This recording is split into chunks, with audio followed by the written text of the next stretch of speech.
Hey guys, and welcome back to Chapter 2 of Caraval. Scarlet's feelings came in colours even brighter than usual. The urgent red of burning coals, the eager green of new grass buds, the frenzied yellow of a flapping bird's feathers. He'd finally written back. She read the letter again, then again, and again. Her eyes took in each sharp stroke of ink, every waxy curve of the Caraval master's silver crest, the sun with a star inside, and a teardrop inside of the star. The same seal was watermarked onto the enclosed slips of paper. This was no prank. Donatella! Scarlet plunged down the steps into the barrel room in search of her younger sister. The familiar sense of molasses and oak snaked up her nose, but her scoundrel of a sibling was nowhere to be found. Tella, where are you? Oil lamps cast an amber glow over bottles of rum and several freshly filled wooden barrels. Scarlet heard a moan as she moved past, and she caught bits of heavy breathing as well.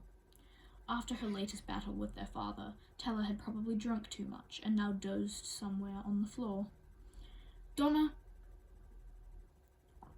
She choked on the last half of her sister's name. Hello, Scar. Tella flashed Scarlet a sloppy grin, all white teeth and swollen lips. Her honey blonde curls were a mess as well, and her shawl had fallen to the floor. But it was the sight of the young sailor, with his hands wrapped around Tella's waist, that made Scarlet stutter. Did I interrupt something? Nothing we can't start up again.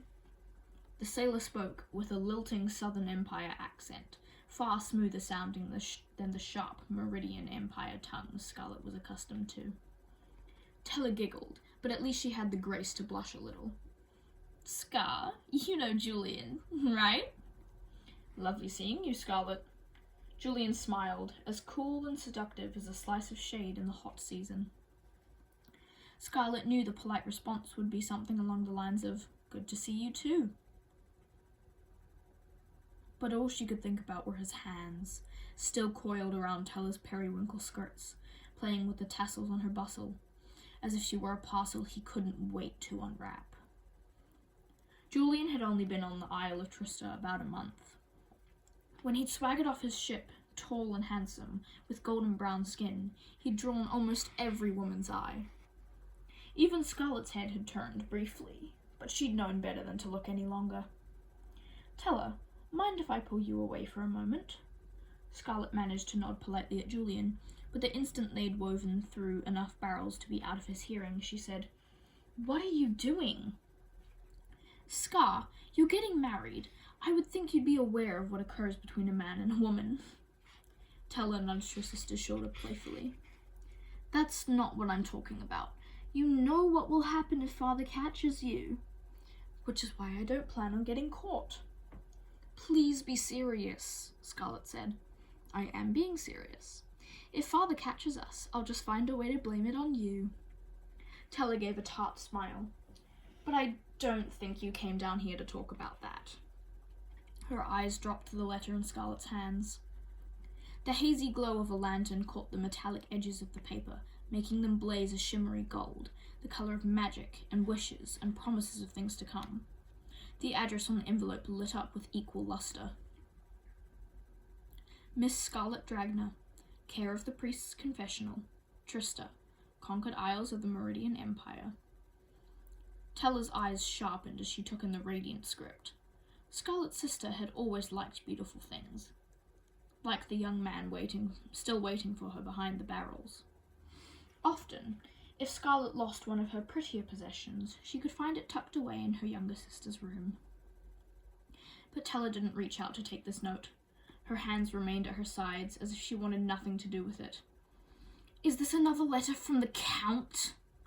She spat out the title as if he were the devil. Scarlet considered defending her fiancé, but her sister had already clearly expressed her thoughts on Scarlet's engagement. It made no difference that arranged marriages were very much in fashion throughout the rest of the Meridian Empire, or that for months the Count had faithfully sent Scarlet the kindest letters. Tella refused to understand how Scarlet could marry someone she'd never met in person. But wedding a man she'd never seen frightened Scarlet far less than the thought of staying on Trista. Well, Tella pressed, are you going to tell me what it is, then? It's not from the Count. Scarlet spoke quietly, not wanting Tella's sailor friend to overhear. It's from the Master of Caraval. He wrote you back? Tella snatched the note. God's teeth! Shh! Scarlet pushed her sister back toward the barrels. Someone might hear you. Am I not allowed to celebrate now? Tella retrieved the 3 slips of paper hidden within the invite. Lamplight caught their water seals. For a moment they glowed gold, like the edges of the letter, before shifting to a dangerous shade of bloody crimson. Do you see that? Tella gasped as swirls of silver letters materialized across the page, slowly dancing into words. Admit 1, Donatella Dragna of the Conquered Isles. Scarlet's name appeared on the other. The third only contained the words Admit 1. Like the other invites, this was printed above the name of an isle she'd never heard of. Isla de los Sueños. Scarlet imagined this nameless invitation was meant for her fiancé, and for a moment she thought of how romantic it could be to experience Caraval with him once they were married. Oh, look, there's more! Tella squealed as new lines of script appeared on the tickets. To be used once, to gain entrance into Caraval. Main gates close at midnight on the 13th day of the growing season, during the 57th year of the Elentine dynasty. Anyone who arrives later than this will not be able to participate in the game or win this year's prize of 1 wish. That's only 3 days away, Scarlet said, the bright colour she'd felt before turning to her usual dull shades of grey disappointment. She should have known better than to think, even for a moment, that this could work out. Maybe if Caraval were in 3 months, or even 3 weeks, sometime after she was married. Scarlet's father had been secretive about the exact date of her wedding, but she knew it would not be in less than 3 days. Leaving before then would be impossible, and far too dangerous. But look at this year's prize, said Tella. A wish. I thought you didn't believe in wishes. And I thought you'd be happier about this, Tella said. You know people would kill to get their hands on these. Did you not see the part where he said we need to leave the isle? No matter how badly Scarlet longed to go to Caraval, she needed to get married even more. To make it in 3 days, we'd probably have to leave tomorrow. Why do you think I'm so excited? The glimmer in Tella's eyes grew brighter. When she was happy, the world turned shimmery, making Scarlet want to beam along with her and say yes to whatever her sister desired. But Scarlet had learned too well how treacherous it was to hope in something as elusive as a wish. Scarlet sharpened her voice, hating herself for being the one to crush her sister's joy, but better she than someone who would destroy even more than that. Were you also drinking rum down here? Have you forgotten what Father did the last time we tried to leave Trista? Tella flinched. For a moment, she looked like the fragile girl she pretended so hard not to be. Then, just as quickly, her expression changed, pink lips curving once again, shifting from broken to unbreakable. That was 2 years ago. We're smarter now. We also have more to lose, Scarlet insisted. It was easier for Tella to brush aside what had happened when they'd attempted to go to Caraval before. Scarlet had never told her sister the entirety of what their father had done as retribution. She'd not wanted Tella to live in that much fear, to constantly look over her shoulder, to know there were worse things than their father's standard forms of punishment. Don't tell me this is because you're afraid it will interfere with your wedding. Tella gripped the tickets tighter. Stop! Scarlet grabbed them back. You're going to crinkle their edges. And you're avoiding my question, Scarlet. Is this about your wedding? Of course not. It's about not being able to get off the island tomorrow. We don't even know where this other place is. I've never heard of Isla de los Sueños, but I know it's not one of the Conquered Isles. I know where it is. Julian stepped out from behind several rum barrels, flashing a smile that said he'd make no apologies for listening in on a private conversation. This doesn't concern you. Scarlet waved him away with her hand. Julian looked at her strangely, as if a girl had never dismissed him. I'm only trying to help. You've never heard of this isle because it's not part of the Meridian Empire. It's not ruled by any of the 5 empires. Isla de los Sueños is Legend's private isle, only about 2 days' journey, and if you want to go there, I can smuggle you onto my ship for a price. Julian eyed the third ticket. Thick lashes lined his light brown eyes, just made for convincing girls to lift their skirts and open their arms. Tella's words about people who'd kill for the tickets echoed in Scarlett's mind. Julian might have had a charming face, but he also had that Southern Empire accent, and everyone knew the Southern Empire was a lawless place. No, Scarlett said. It's too dangerous if we get caught. Everything we do is dangerous. We'll be in trouble if we get caught down here with a boy, Tella said. Julian looked offended at being referred to as a boy, but Tella went on before he could argue. Nothing we do is safe, but this is worth the risk. You've waited your whole life for this, wished on every fallen star, prayed as every ship came into port that it would be that magical one carrying the mysterious Caraval performers. You want this even more than I do. Whatever you've heard about Caraval, it doesn't compare to the reality. It's more than just a game or a performance. It's the closest you'll ever find to magic in this world. Her grandmother's words played in Scarlett's head as she looked at the slips of paper in her hands. The Caraval stories she adored as a young girl never felt more real than they did in that moment. Scarlett always saw flashes of colour attached to her strongest emotions, and for an instant, goldenrod desire lit up inside her. Briefly, Scarlett let herself imagine what it would be like to go to Legend's private isle, to play the game and win the wish. Freedom, choices, wonder, magic. A beautiful, ridiculous fantasy. And it was best to keep it that way. Wishes were about as real as unicorns. When she was younger, Scarlett had believed her Nana's stories about Caraval's magic, but as she'd grown, she'd left those fairy tales behind. She'd never seen any proof that magic existed. Now, it seemed far more likely that her Nana's tales were the exaggerations of an old woman. A part of Scarlett still desperately wanted to experience the splendor of Caraval, but she knew better than to believe its magic would change her life. The only person capable of giving Scarlett or her sister a brand new life was Scarlett's fiancé, the Count.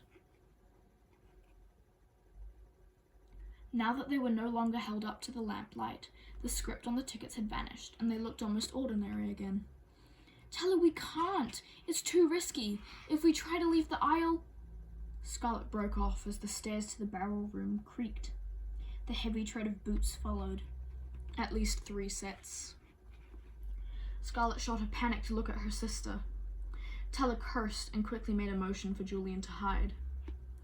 Don't disappear on my account! Governor Dragner finished his descent, the sharp odor of his heavily perfumed suit spoiling the pungent scents of the barrel room. Quickly, Scarlett shoved the letters into her dress pocket. Behind her father, 3 guards followed his every step. I don't believe we've met. Ignoring his daughters, Governor Dragner reached a gloved hand toward Julian. He wore his plum-coloured gloves, the shade of dark bruises and power. But at least he still had the gloves on.